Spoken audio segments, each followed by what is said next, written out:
Hello and welcome back to Beyond Boxes. This is a podcast episode, which means that you can listen wherever you listen to your podcasts or watch the full episode right here on YouTube. Today, I am so happy that I get to have a chat with Alex Iantaffi. We've been trying to make this happen for a while and it's finally happening, and we're going to have a great chat all about gender. So welcome, Alex. Thank you for having me, Jaya. And also, I'm sorry I'm like croaky. My hair is a little not at its best, but we're doing this. So I'm very happy to be here. I'm really happy to have you here. You look great. You sound great. I think this is going to be a fantastic conversation, and I can't wait to share it with our listeners and viewers. So Alex is a family therapist, certified gender specialist, certified sex therapist, somatic experiencing practitioner, clinical supervisor, and author. You're obviously written a number of books, including Gender Trauma, and you've co-authored books with Meg John Barker, who was also a guest on this podcast, where we're talking about going beyond binaries. And then you're the host of your very own podcast, Gender Stories, which I recommend people check out as well once they finished with this one. So you are an expert on all things gender. Before we want to start, or at least that's how I view you. Before we start, do you want to start by sharing which labels, if any, you identify with? I think that, yes, that's a great start. In terms of gender, I identify with trans. Sometimes I say transmasculine, and I'm definitely non-binary because I think my masculinity is very much a kind of a queer masculinity, and also there are so many aspects that I still embrace from what the overculture would call femininity. So non-binary is definitely a label that fits me, as well as trans. And I'm also an immigrant. I'm disabled, and I went from having a more invisible disability to a more visible disability as I aged, and I got more symptoms. So that's also a different kind of liminal experience in terms of going from invisible to visible as a disabled person. Same being an immigrant with white privilege, you know, often I get given that white privilege until I open my mouth and I start talking, and then I get questioned about where are you from, but no, where are you really from? Or, you know, my kid has got a different accent and different name, and so that's really its own kind of liminal experience. So yeah, those are, I'm also polyamorous and queer and bi. So yeah, those are all labels that I identify with. Thank you. And I think it's really interesting that you talk about being transmasculine and non-binary, and I'd love to get into that a bit more later on. But maybe first you can start by telling us a little bit about you and your work. Obviously, I read out some of the many things you do, and how you became interested in gender and the sort of work you do around gender exploration. Absolutely. I think I was always fascinated by gender because it didn't fit, if that makes sense. Even from a very young age, you know, there are photos of me. I'm like 5 or 6 years old. Some of them are like with like dress and short hair, but most of the time I really like to wear kind of sweatpants at the park, and I was pretty adventurous. So often kids would think I was a boy because I had short hair and I was just wearing kind of, you know, sweatpants and a little jacket, looking like a little boy. And so even though I didn't have words, I knew at a very young age that this gender thing was very suspect, because if a haircut and kind of some clothes could make people think that you were another gender, you know, what else was there that was suspect about gender, right? And also all these expectations that people had of me around gender never felt like they quite fit, right? I, even as a teenager, I remember not really fitting in with girls in a way that made sense. I was really trying hard at femininity, but I didn't feel that we often had we had some interests in common, but not others, you know, and same with the boys. It was really hard to find that kind of the sweet spot. You know, there were definitely people that I connected with, but there was something about gender where I couldn't put myself neatly into one box or the other, literally.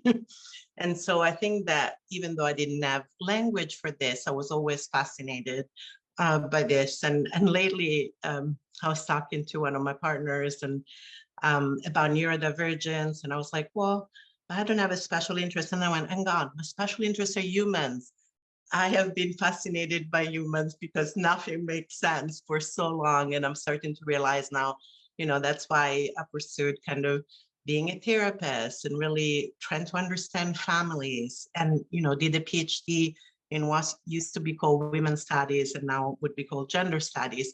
So I think it was just kind of this fascination with those things that didn't make sense in a lot of way. And the older I grew, of course, the more intellectually I could engage with this, right? Including doing a whole PhD in kind of women's studies. And like I said, what will be called now gender studies, because I'm old.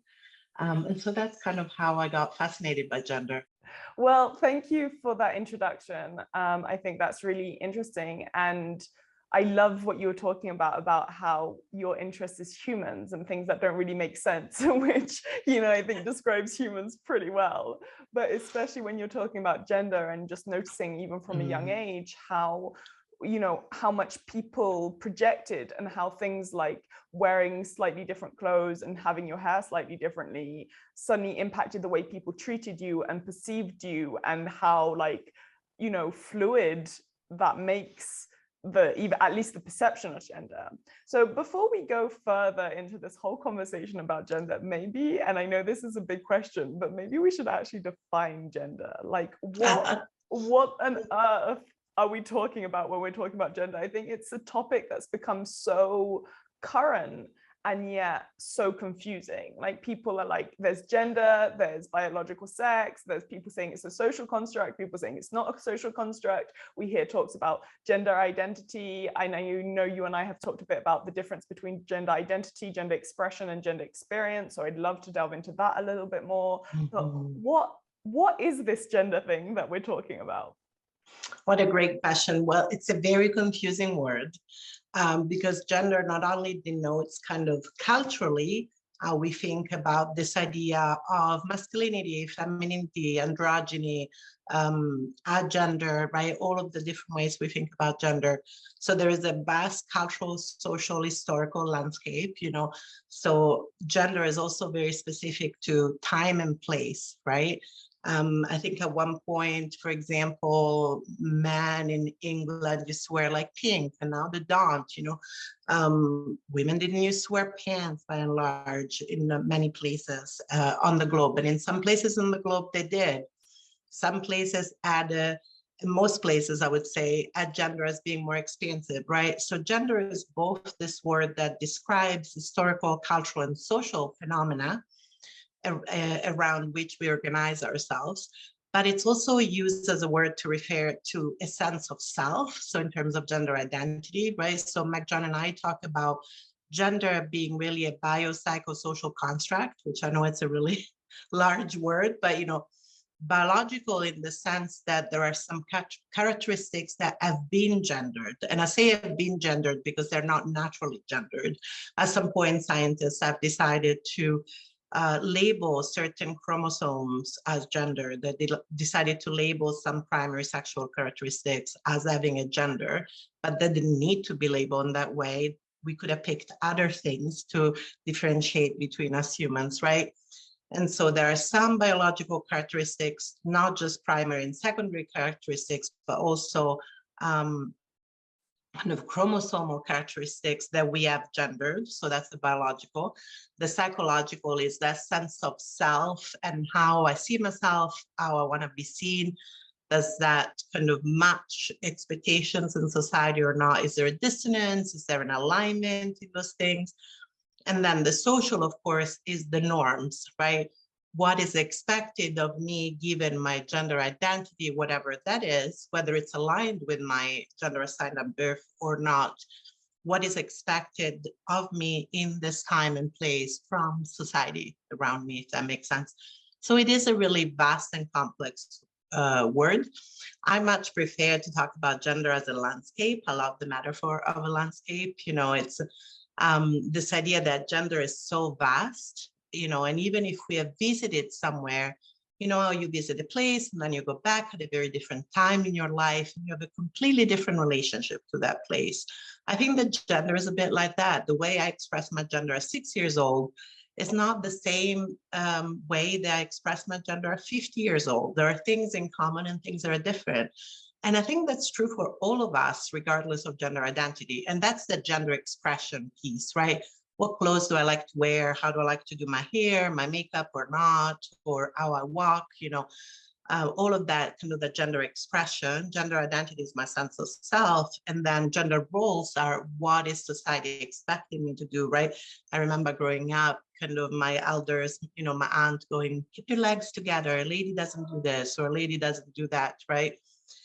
And then there's, of course, gender experience. I've experienced a lot of misogyny from my life. I still do, because I'm often read as a woman, even though I'm not. And so I have a historical experience of misogyny and also a current experience of misogyny that is different also from the historical one, because my identity is different. And of course, it's also different from the experience of misogyny that, for example, trans feminine people experience, right? That is a specific kind of misogyny, like trans misogyny. And so there are all of those things kind of make up gender. And it's so vast that sometimes it's even hard to know what we're talking about if we're not precise, if that makes sense. That does. That makes a lot of sense. And so what I'm really hearing is it's complex. And that's exactly why I've invited you on this show called Beyond Boxes, right? Because it's not something that can be neatly defined and put in a box. And so often I think that that's part of why the debates around gender, or the conversations, can become so heated, because people are talking about different things and not really seeing each other on the same, like, not on the same page as to what they are talking about. And so that's when it gets complicated and heavy and confusing. And I speak with Roxy Manning on this podcast as well, which I think will probably air after this episode, but about, you know, the importance of nuance when we talk about things. And that's one of the things I'm really hearing here. And so even we've defined like all these different categories even, but even there and within each of them, it's different for each person as well. So I'm just going to recap what you've said, because I think it's really important and really fantastic. So there is the biological element, which is gendered rather than gender.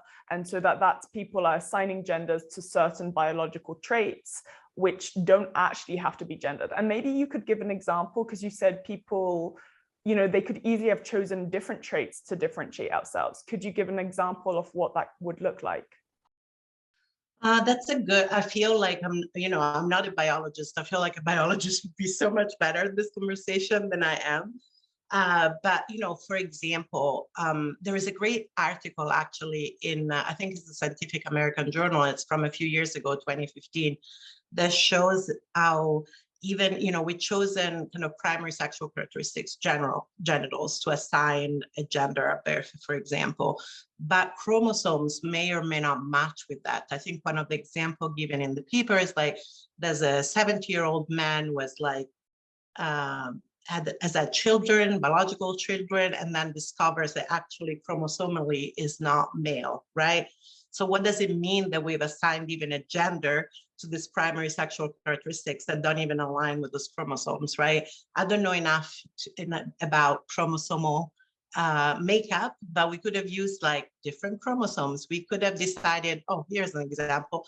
We could have decided to divide ourselves in like tall and short people, right? Those are characteristics that humans have. Some people are above a certain height, some people are below a certain height. We could have decided that was a defining characteristics for whatever reason, right? Partially, I think that gender has been chosen because we have such a, you know, we have such a lens around human sexuality as reproductive. And so because of that focus on reproduction, I think there is kind of a gendering then of bodies and of biology, because that seems to make sense on some level. But we could have kind of chosen other characteristics for sure. You know, right-handed, left-handed, there are just so many different things that we do that are visible. But we have chosen gender. We've chosen to give gender to parts of our body and to chromosomes that could have been called, I don't know, you know, A and B, but didn't have to be called male or female, but we chose to call them male and female, right? Yeah, I think that's so interesting. And I think it's really interesting as well, just the examples of the different ways that we could be divided as humans, the fact that there is this need for division, the fact that, like you say, there's a focus on reproduction, but even then we could be like, it could be baby carriers and non-baby carriers rather than men and women, or, you know, and that it has to be this very binary thing. And so again, to recap, so there's these the biological element, which has been gendered, and it's so ingrained now in society that when I'm like, what do you mean we could divide it in tall and short? That wouldn't make any sense. It makes sense, men and women, because I've been, you know, as brainwashed as everyone else, because that seems normal, but it's only normal because that's the categorization that has been used, it sounds like. Then, of course, we have gender identity, which is very personal, which is the way we feel. And I think, you know, a lot of these different elements, again, are very fluid. So I know that my gender identity has been changing a lot recently. And at first it felt really confusing, and it felt like I had to say something that made sense. Like now I feel like if I had to choose a label, and I know I don't, because I create this podcast where I'm saying, you know, labels have some use, but they don't have to. But I think the term that would most identify for me at the moment is gender fluid woman. And even though that might sound a little bit like an oxymoron to some people, for me, that's what resonates, because, and this goes into some of the other elements of gender that you've defined, like my gender experience, or my gender, you know, the way I am treated by society is as a woman. I am perceived as what people identify as a woman. And so, and I am, you know, I deal with all the, what that means in society, with, like, you've talked about misogyny and living in a patriarchal society. Part of the reason I use fluid is what you're talking about, expression. And so for me, the way, it's not just about identity, but the way I express myself can be very feminine at times, can be very masculine. And so again, like you say, you know, that things have been assigned, and they don't need to have been assigned in this way, but we've chosen to have them in these ways. So there's, again, the gender roles that you were talking about, these expectations. And I think that that's often where I subvert gender, is I don't adhere to many female gender roles, and yet sometimes I do. And it's interesting, again, in myself, to notice how uncomfortable that can feel at times. Absolutely. And that's that social aspect, right? That we give kind of a gendered aspect, like how we like to use our free time, or kind of, or even the characteristics, right? If we're assertive and, you know, that's a dominant masculine trait. If we're nurturing, that's a feminine trait. But that really puts people in very narrow boxes. And also it's very constrictive and oppressive, because, you know, people can be nurturing and caring, as well as kind of aggressive and dominant, regardless of gender, you know. And so really, when we put kind of a gender label on it, then we're saying, if we assign you into this box, you cannot exhibit any characteristics of the other box. And I think that causes a lot of pain for people, regardless of gender identity. And of course, very specifically, depending on our own positionality in the world. But that's a lot of what's in my book, Gender Trauma, as well, right? How being put in those boxes causes so much kind of pain and trauma, not just on an individual level, but also on historical, social, and cultural levels. Absolutely. And I think you're already touching upon it a lot, but maybe let's talk a bit more about then the importance of having these conversations, and, you know, that going beyond boxes of gender isn't just about being politically correct, or being radical, or being like modern, or whatever people's associations are. But let's talk about the importance of having these conversations and seeing and understanding the boxes that people are put in, and why it's important, as it were, to go beyond them. Yeah, absolutely. You know, these gender boxes are actually, you know, going beyond those two gender boxes is not very modern. I think it's actually very old. You know, if we look at kind of cultures and people all across the globe, have a much more expansive understanding of gender than we do now. Like most indigenous cultures and people all across the globe add more than two genders and I'm totally tripping on my tongue this morning. I'm sorry. And some still do, you know, those folks who haven't been impacted by colonialism or empire in a way that's kind of erased language and culture, still kind of have that expansiveness of language. And often, you know, in many cultures, it was more about role than kind of body, right? And so in Norse cultures, we find some people are warriors, you know, and warriors were of many genders. And I think what's interesting is that even when we depict things now, we keep things pretty binary, but actually things were not so binary. You know, that the Norse gods are not very binary at all, even though they're depicted as very binary because of that white supremacists and Nazis really claiming them in ways that distorted kind of the culture, for example, in ways that are really kind of toxic. Same in kind of Mediterranean cultures where I'm from, you know, there has always been some level of gender expansiveness. Even now we have the femminili in the Campania region, or kind of don't adhere to kind of those gender boxes, and they have actually a spiritual and cultural role also. And so that, you know, this putting people in those two boxes is actually pretty modern. I'd say it's kind of post, you know, kind of Christianity and the expansion of Christianity around the globe, colonialism. I know people don't want to talk about colonialism sometimes, but that's a piece. So it's not very, I think it's very old.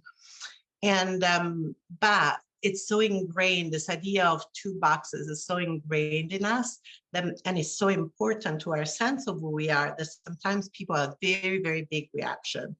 And that's what tells me that there is trauma there, right?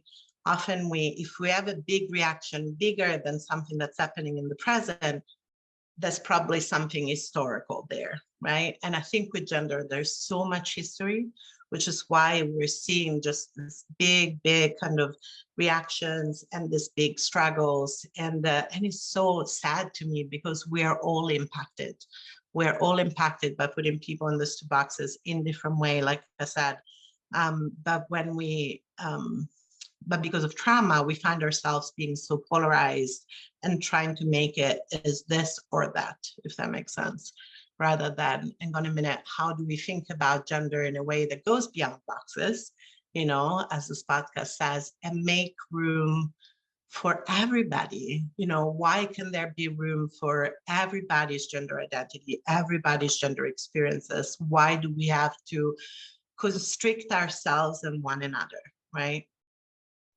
100%. I don't know if I'm making sense, but there you go. Caffeine is still heating first thing in the morning. So you're making a lot of sense. And Meg John and I also talked a lot about going beyond binaries. So if people are interested in understanding specifically that topic more, I encourage that they listen to that episode as well, because that we talk a lot about going beyond binaries around gender a lot, but also around sexuality and race and class and like all these other areas. And one of the things that I really love in what you're saying is that people who think that gender fluidity or non-binary genders or going beyond gender boxes or somehow being more than just, you know, 100% male, man, masculine and female, woman, feminine, for example, is modern, is actually not true. That it's actually the binary, that it's actually the boxes themselves, that it's that idea that is new. And that actually when we look historically and like you say culturally at other cultures as well, that there's so much fluidity, that there's so many different and there's often categorization because we live in a world where we like to put people in boxes and we like to understand things. And you know, Beyond Boxes is my brand, and at the same time I'm someone who very much likes categorizing things, and that's how I understand the world a lot of the time as well. So I get that there's always going to be categorization. I get that people, but that we need to look at why that's happening and also understand that that's not the only way things can happen, and that not if we fully believe and embody and identify with that categorization, that it can actually, as you say, there's a lot of trauma there. So again, I really strongly recommend people check out your book if they want to educate themselves further on this topic. And I'm wondering if you can also give some other like resources about people to either help educate themselves more on this topic, but also resources on how people can, become more aware of their own like limitations around their own gender, but also around the ways that they might be putting other people in boxes, the ways that they might feel uncomfortable when people are more non-binary, and that kind of thing. Absolutely. Yes, in terms of resources, I hate self-promoting, but Meg John and I wrote a wonderful book for the general public, which is called How to Understand Your Gender, a practical guide for exploring who you are. And that book really is for people of all genders. I think that is what's different about our book than other books. It's not for, oh, so you're trans or questioning your gender. Here's a book. Of course, if you're trans or questioning your gender and want to explore more, there's something in there for you. But cis people have read it and have gotten a lot out of it, right? Non-binary people have read it and have gotten a lot out of it. So yes, How to Understand Your Gender. I think it's a great resource for people who want to explore their gender more, regardless of their gender identity. And there was another part to your question, which I really liked and I wanted to answer.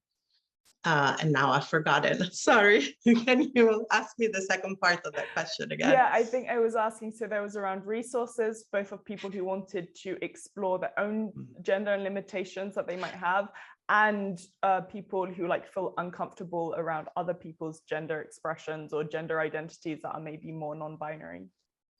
Absolutely. I remember now what I wanted to say. I think for people, there is a lot of their own painful history when they throw judgment at other people, and often I talk about shame being like a hot potato. A lot of therapists talk about shame like being a hot potato. We don't want to hold it because it's a hot potato, so we like to throw it at other people. And so if we have an unresolved feelings around gender, it's going to make us so much more judgmental of other people.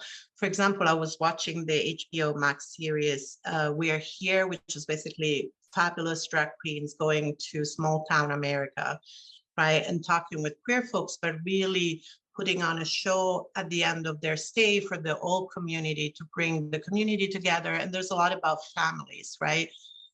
And there is, I think it's a non-binary person, I can't remember which episode it is, in kind of which small town, but their dad is having a really hard time with them. And as dad talks to one of the folks, from the show, he talks about how he was seen as a pretty boy and what that was like for him in a place where kind of, man had to be man, to be seen as pretty rather than kind of handsome and masculine, right?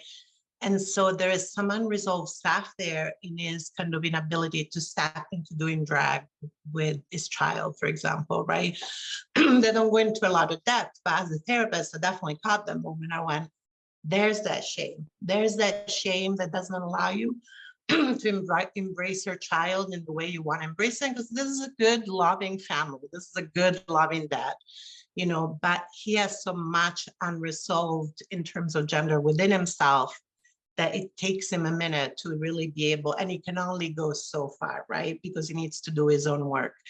And so for me, when people haven't done their own work around gender, that's when it comes up, that's when it comes up against other people, right? I have my own unresolved feelings. I feel uncomfortable. So you make me uncomfortable. So if you go away, this feeling that I don't want to look at also goes away. Does that make sense? It does. It makes a lot of sense. And so one of the things I talk about with Roxy Manning, which will be the next episode, is internalized oppression. And I think that that's a lot of what I'm hearing you share. And I know that for myself, I've had it in lots of different ways. So I really struggled to come out with my sexual orientation. So I identify mostly as pansexual, but I sometimes use the bi label as an umbrella. And I really struggled to come out as bisexual because I had all these ideas of what it meant and all these sort of restricting, limiting beliefs around it, but also it created a kind of, there was some elements of biphobia or bi-erasure in myself that I couldn't do that. And when I did finally come out, no one was shocked or surprised. Like my friends were all like, yeah, but you've been talking about having crushes on women for years, you date men, like obviously you're bi. And I was like surprised almost by that as well, because I had these limitations. And I think I've had a lot of that around gender as well, like these beliefs, these boxes, these limitations. And so I had a partner who identified as non-binary, but they didn't fit the idea that I had of what non-binary meant and looked like. And so it used to like be like it did something to me as well, but actually by being with them I became more comfortable expressing my own perhaps difference in my gender, and again having conversations with you around the difference between gender, like biology and gender expression and gender roles and gender identity and all of these things that we've touched upon also really helped. And I think it's so important. For example, I do a lot of work around power, privilege, and prejudice. So when we're looking at power dynamics, we can't focus on just, for example, gender identity, that's an element. But when we're looking at power dynamics and privilege within society, it's really important that we factor in the other elements as well. So for example, this person who is non-binary and identifies as non-binary is perceived by the world and experiences the world as a man, and as a white man, a tall white man is how they experience the world, even though that's not how they identify, that's not how they feel, and that's not always how they express themselves. So often they're perceived as a gay white man because they sometimes express themselves in very feminine ways. So their identity and their expression might be quite fluid, might be quite non-binary, but because of the way that they are perceived and their experiences, they have very different experiences to me, who is perceived, for example, as a brown woman. Yeah, so there's internalized oppression and there's external oppression, and we have these beliefs, these limiting beliefs about ourselves, but they are reinforced by society. And as we said at the beginning, this topic is complicated and it's important to factor everything in. Absolutely. And I love that example because it also gives the opening to talk about how we can the roots of the oppression can be the same, but the experience can be different, right? Yes, absolutely, right? The way you experience the world when you're perceived as a brown woman is going to be very different than the way a partner is perceived as a cis white man is experiencing it.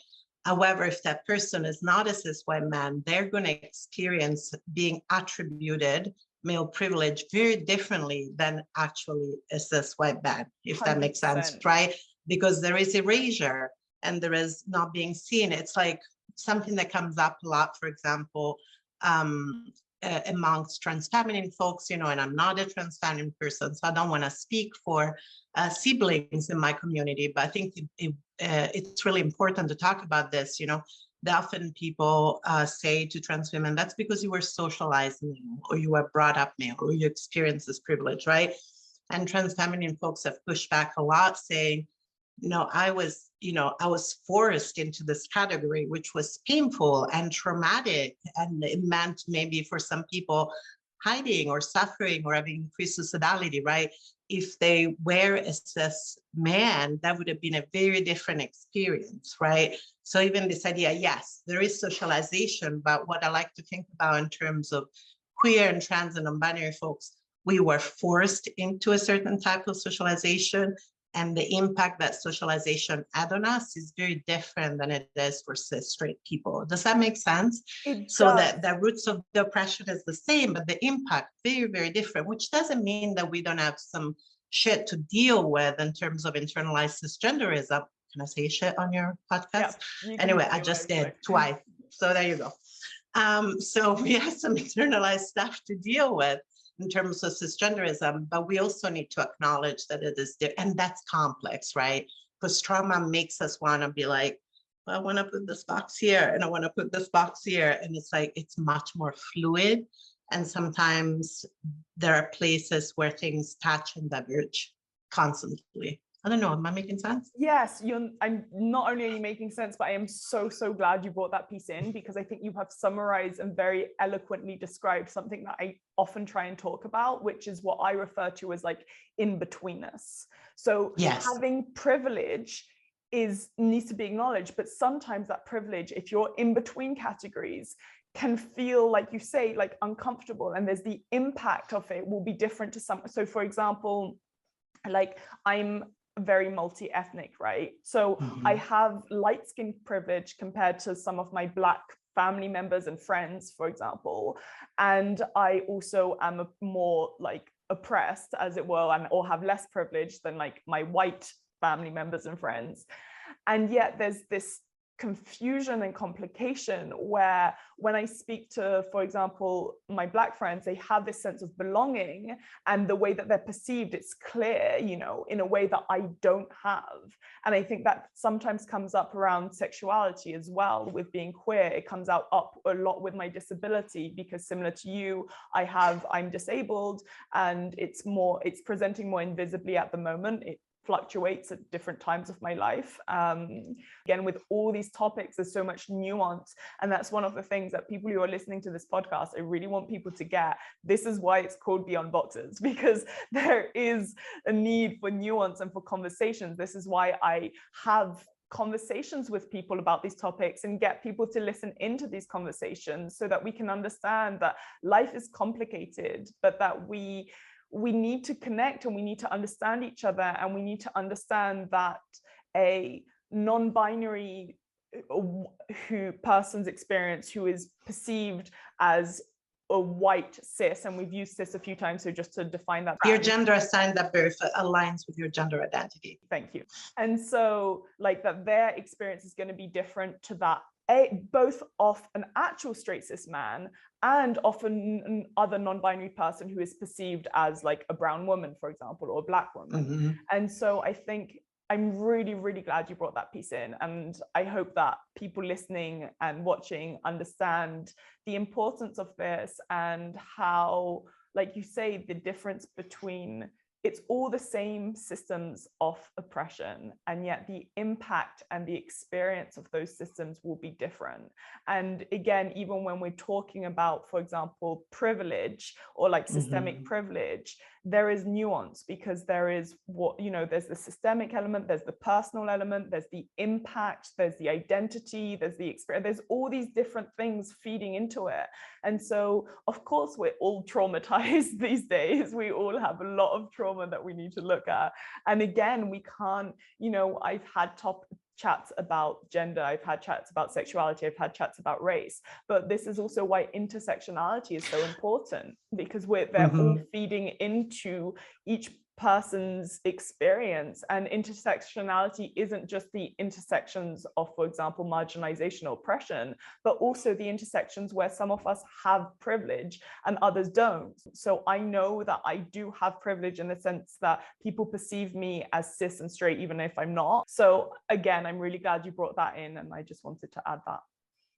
Absolutely. I think it's so important to look at things from the systemic analysis of power, privilege, and oppression. And I'll just add quickly just a couple of thoughts, if that's okay. And again, not to speak for a community I'm not part of, but I know that there are many Black women Black non-binary women who have publicly talked about why they identify as non-binary women, and why there is an increasing number of Black women who identify as non-binary women. And they talk about making visible the impossibility of womanhood in what we now call the United States, because the very definition of womanhood is tied into whiteness, right?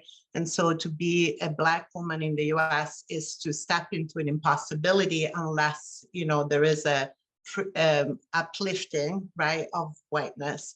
And so kind of putting that non-binary woman together is really making visible kind of this systemic issue of power and privilege, right? And those conversations are so complicated, because even when you are read as cis and straight, is that a privilege or is that erasure, right? As a bi person who has both been visible, invisible, visible again, through transition, I don't see that as privilege. I see that as erasure. Does that mean that my experience moving through the world is different? Yes, right? I want to acknowledge that there is, passing is so complicated, and who passes and when, right? And when we pass, also, what is the wound that is left within us, right? What is the pain that people don't see when we can navigate the world in a specific way because of the way we present? So it's a both and for me, right? 100%. It's not that that's not true. And also, you know, at least for me as a bisexual person who has kind of gone in and out of being seen as various sexuality, depending on how people read my gender, of course, as well as the gender of my partners, is so, so complicated. And I'm with you, we cannot talk about those things and separating them from any other aspects of our identity and experiences. And there's so much more. I was so excited. I was like, yes, there's so much more I could say on this topic and my other in-betweener identities. But yes, I also don't want to go off on a complete tangent, given that we're focusing on gender today. I'm mindful of time as well, which is a shame because there's so many juicy threads that are coming up right now. And that piece on erasure, I think, is so important within the kind of community of people who fall in between categories. And, you know, and that's another reason I named this podcast Beyond Boxes, is because of that feeling of in-betweenness. It's not just going beyond the boxes that and the labels that we identify with. It's also just like originally the title came up because I was filling in forms and I always had to tick other. I never actually fit any of the boxes on the forms, and it was just like infuriating. And I was like, I can't be the only one who resonates with this. Oh, absolutely. And how do we highlight that some of our identities might look the same from the outside, but they're actually different? Right? Just yesterday, I was in an email conversation, I referred to somebody else and I said, as a fellow pasty person, and I don't take offense to the word pasty, but they were like, I'm offended. Why did you use that word? And I said, honestly, because our relationship with whiteness is so different because of citizenship status, because of English as a first or second language, because what you and I have experienced, which is very different, you know. And so I was trying to find how to say, yes, we both benefit from white supremacy in certain ways, and our experiences have been very different for all of these reasons, right? So complicated. How do we find that those words for those of us who are like, but I don't fit completely this white Anglo box, or I don't fit completely into the cis box, or even non-binary, right? Even non-binary can become its own box. Am I non-binary enough? Do people read me as non-binary? Or masculinity, femininity, all those boxes are so constrictive, right? And so I love the title of your podcast because it's really, there is so much when we go beyond the boxes and so many complex conversations. They're so nuanced and so much both and, right? If that makes sense. It does. Both and is something I talk a lot about in my personal life, my professional life, that holding, but both identities, both conflicting things, sometimes emotions as well, like both and all these other things. Before we wrap up, Alex, how do you go beyond boxes? Oh, every day. I don't think by choice, to be completely honest. You know, my gender is what it is, and it's always been beyond boxes, you know. And then having been displaced because of my own gender and sexuality kind of for the last 20 plus years, you know, there's a going beyond the boxes there, I think, in terms of cultural and racial identity, and having been racialized differently in different geopolitical, social contexts, which is also its own kind of experience. I've had class mobility within, you know, myself, coming from a more, what would be called maybe a more working class to kind of blue collar here in the US, you know, to kind of a more very solid middle class position in my own lifetime. So I feel like I go beyond the boxes every day, not because I want to. Sometimes people are like, do you like to be different? I was like, no, I would actually love to just not feel different all the time. But we have created a world where boxes is so important that if I want to be authentic to myself, I have no choice but to claim the authenticity that is beyond those boxes, if that makes sense. It makes a lot of sense. Thank you so much for that answer. I think it's Yeah, it's really powerful what you're saying, because I think people often do think of people who are different as like choosing to be radical and different and like, shake things up. And often it's like, no, I'm just being authentically me. And by being authentically me, there is no other way of doing it than going beyond boxes. So thank you. Exactly.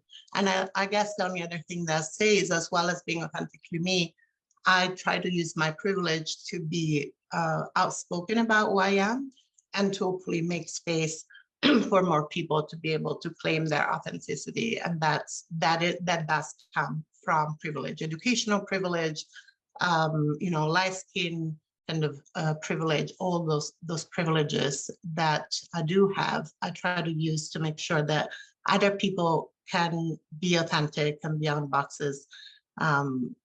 Hopefully, if not now, at some point in our world. I love that. I love that. And that's exactly what I'm also trying to do with this podcast. So thank you for that. Alex, how can people find out more about you and your work? Sure. They can go to my website, iantaffi.com, or they can follow me on Twitter, @Taffy or @GenderStories. I know I haven't released many podcast episodes since the pandemic, but some episodes are coming, I promise. Those are some of the ways in which they can find out more about my work. Fantastic. Thank you so much for your time today. This has been a brilliant conversation, and I really, really appreciate you, your work, and your presence today. Oh, thanks. I appreciate the work you're doing in the world, Jai, and so much. Thank you so much for having me here today.